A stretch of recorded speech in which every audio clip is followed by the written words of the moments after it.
Hey, I'm Ziv, and this is On the Journey. Every week on the journey explores the intersections of wellness, spiritual inquiry, mental health, personal growth, and purposeful living through the eyes of the people we interview. Aisha, I'd love to hear about your journey. Thank you. Oh, my journey, peaks, valleys, twists, turns, ebbs and flows is really how it summarizes at this point in my life. I have always been someone that has planned things out and really appreciated step by step, move by move, having plans. And, you know, it's never worked out the way that I've planned it. So I think that's a gift, truly, that we can prepare for so much and yet things happen, and embracing the change is really what has been the theme of my life. So I live in Philadelphia, Pennsylvania, in the United States, and I currently am a therapist. I'm trained as a social worker.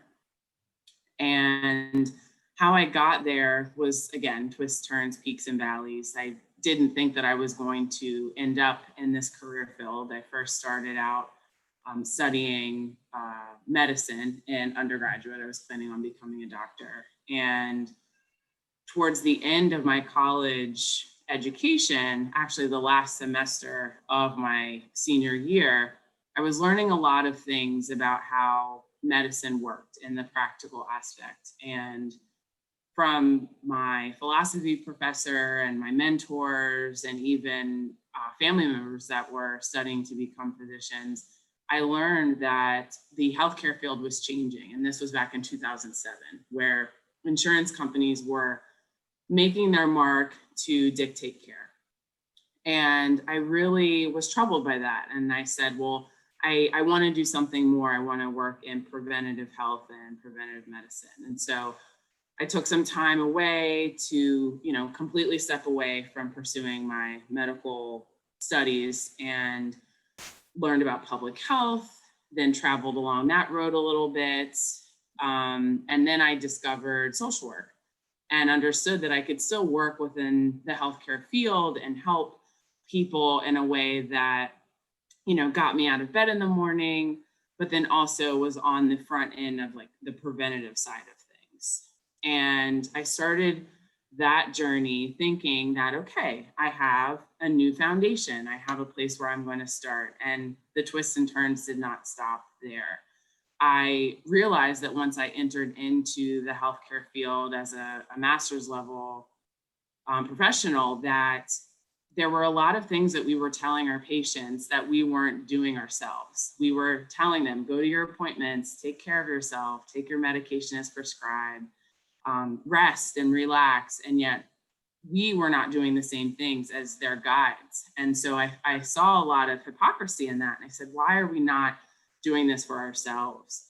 And I noticed a lot of my colleagues were suffering in their health, their mental health, their lives, their families, their friends. It wasn't in alignment. And from that moment, I looked back in the years leading up to that moment and said, this is a trend. This isn't just happening in the healthcare field.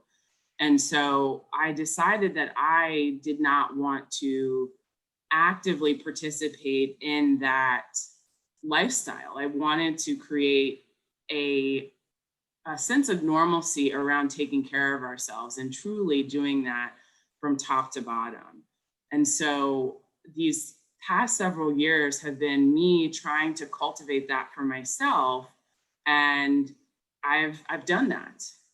One So, of the Aisha, things that's, yes. I want to jump in because Sure. you say so many interesting things, and I just have to ask. So one of them is about, I think that most of us, we know what can make us feel better or what can make us feel like live a better life. We sometimes we need someone to tell us that, but it's not a big surprise. Like eat healthier, uh, like keep your physical in good shape, explore, read, breathe. So it's so easy to tell others what they need to do. And it's so easy for all of us not to do it. So you noticed it with your other colleagues, your team. But I think it's like everyone suffers from that thing that we know what is good for us and still we don't do it. We know it's good to go to the gym. We know it's good to go out and run, and we just don't do it. So, and you also mentioned the change and the twist and that you embrace it. Most of us don't. Like it's so difficult for me to change and to get out and run instead of watching something. How do we do it? How do we change? How do we pursue what we know? Yes, that's a great question. So one thing that I like to challenge people on is that even if you were to run every day on a schedule, practice yoga, meditate, eat right, get 8 hours of sleep every night, right? That is not going to prevent you from burnout. That's not going to prevent you from, as you described, this suffering. And so there's more there. And I think that's the missing piece is a lot of folks think that if I have a self-care routine, then I'm going to alleviate any potential suffering. And that's just not true. If it was true, the self-care industry would not be a $1 trillion industry, right? There are a lot of these industries, they are built on the fact that people are not going to follow through. Because if people followed through, they'd be able to do it on their own. And therefore, they would essentially be eliminating themselves from a job. And that's one of the things that myself and my colleagues talk about a lot is I hope that one day I am not needed. I hope that one day I don't have anybody calling me saying I need help with managing my life. Because it would, at that point, it would become so natural to our everyday and so ingrained into our society that it would just be as simple as taking an inhale and an exhale. And as you know, some of us still have difficulty with that, just sitting with ourselves and practicing mindfulness. And so I feel one of the things is just acknowledging that self-care and having a self-care routine is not enough. There is a missing piece there. What is it? What is the missing piece?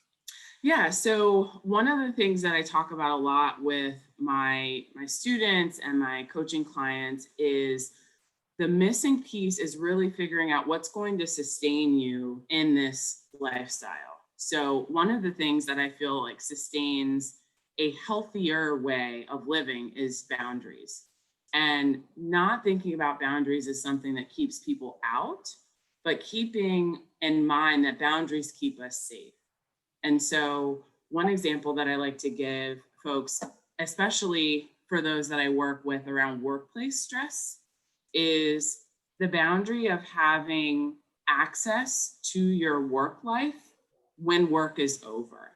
So our smartphones, for instance, we have access to everything in the palm of our hand, but at some point there could be an opportunity for you to shut off that access. So not having your email on your phone, your work email on your phone, not answering phone calls after a certain time, not allowing yourself to eat lunch, right? That's a boundary that you're crossing.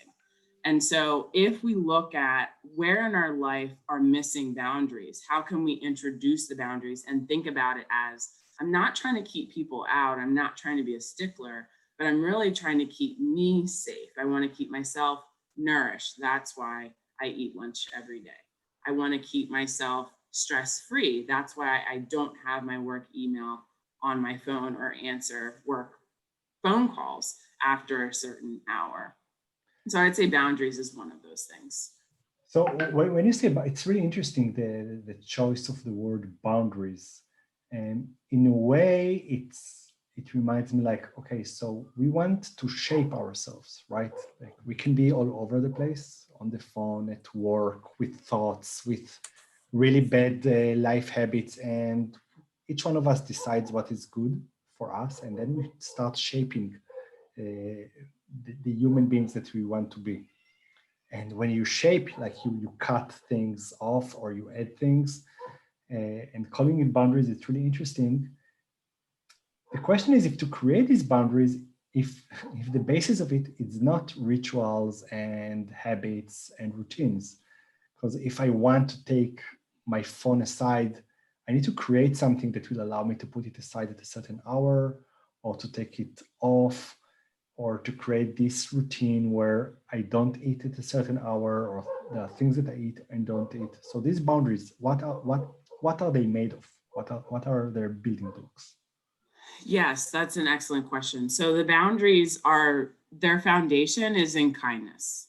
So I find it very difficult for people to set rigid boundaries, because if something is rigid, we're not going to be able to move it when necessary. So using the example of taking lunch, if we say, I'm going to eat lunch at the same time every day, 11:30 a.m., lunch every day, and something comes up and butts up against that boundary, then we're put in a position to say, does this boundary mean more to me than what I'm getting out of setting this boundary? So then we're attached to the fact that lunch is at 11:30, as opposed to getting attached to, I'm nourishing myself. I need to take the time to take care of myself. So that's where the boundary is. It's not necessarily the time stamp that we're putting on it, but the actual purpose of taking that time. When we're thinking about setting boundaries, it's also important to think about the kindness factor to it. So again, not locking ourselves into something that's rigid and firm, but something that's a little bit flexible. If we're considering how kind it is for us to nourish ourselves, what other benefits come out of that? I might not be cranky. I might not have a blood sugar spike. I might be able to, just relax a little bit and take a step away from my desk. So there are many benefits of setting healthier boundaries, but it doesn't have to be rigid in order for it to work. Not rigid, and you say also I need to remember the value and the purpose. So so that's what will allow it to be flexible and not rigid. Yes. So not to use the tool as the goal, but as a tool. Yes, absolutely. It's a pathway. The boundary is really the pathway to get you to what you value. And that is another thing that I talk a lot about with my clients and my students, is that consider what the value is in what you're doing. With our self-care routines, a lot of this self-bullying comes into play, where it's like, oh, I have to do this yoga or else, right? I have to do this meditation or else. Why not just say, what is the value of me practicing yoga? What is the value of me practicing meditation? If it's to say to all my friends, oh, I practice yoga and meditation, or is it because it gives you something? There's a benefit there. Does it make you feel more calm? Does it allow you to, again, carve out that space for you to have a clearer mind? There's so many values and benefits that come along with self-care. But again, if we're bullying ourselves into doing it, that is not a foundation in kindness. Yeah, I agree, but I think there's a fine line which for me is a bit challenging, because let's take the yoga example. So let's say I practice yoga almost daily or daily. It really helps me a lot. But I also know myself, and I know that if I will quit for 2 days in a row, most chances in 2 years I will wake up and say, "Oh my gosh, I need to do yoga because I just missed 2 years because of these 2 days." So I become a bit obsessive around it. I know that if I will miss a day or two, this wonderful, great habit that really helps me might go away. So I protect it, maybe a bit in the extreme, or maybe a bit rigidly, because of the fear that I might lose it if I will not do it. So how do we continue to be kind to ourselves, and on the other hand, be persistent and don't give up on our habits?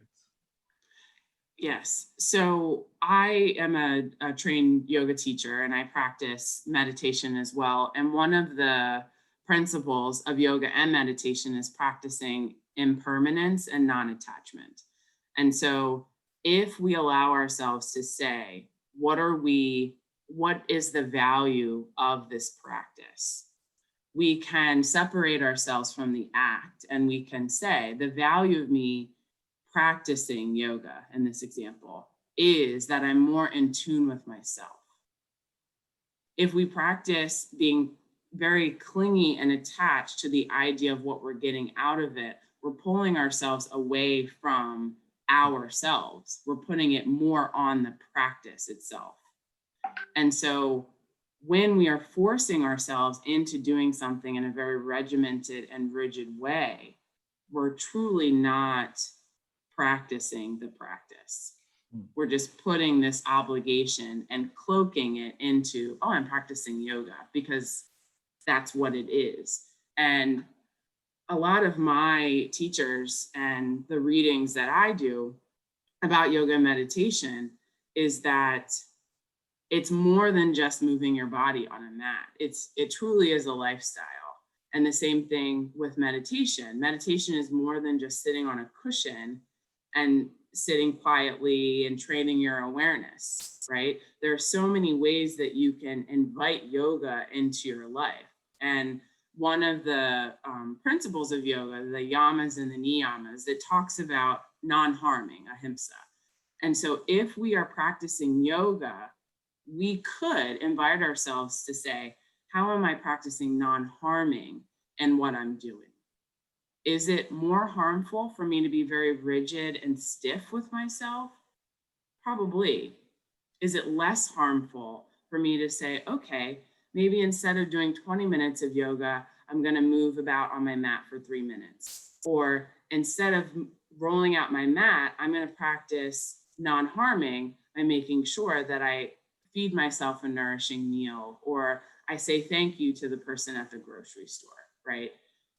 And that's where I think a lot of the work that I do with folks comes into play. It's not only about the self-care routine, it's about how the impact of us taking care of ourselves can spill out to taking care of other people. And that's what was missing in the patterns that I was noticing in my career very early on, is that we were focusing on putting so much attention into the people we were caring for, and we weren't bringing that attention and energy into caring for ourselves. Aisha, I totally agree. And some of the things you said are counterintuitive, especially the fact that clinging into meditation is counterintuitive with the meditation itself. I've been practicing meditation for a few years now, and I never thought about it. It's really, it sounds so simple now, but it's not. So you enlightened me in that aspect as well.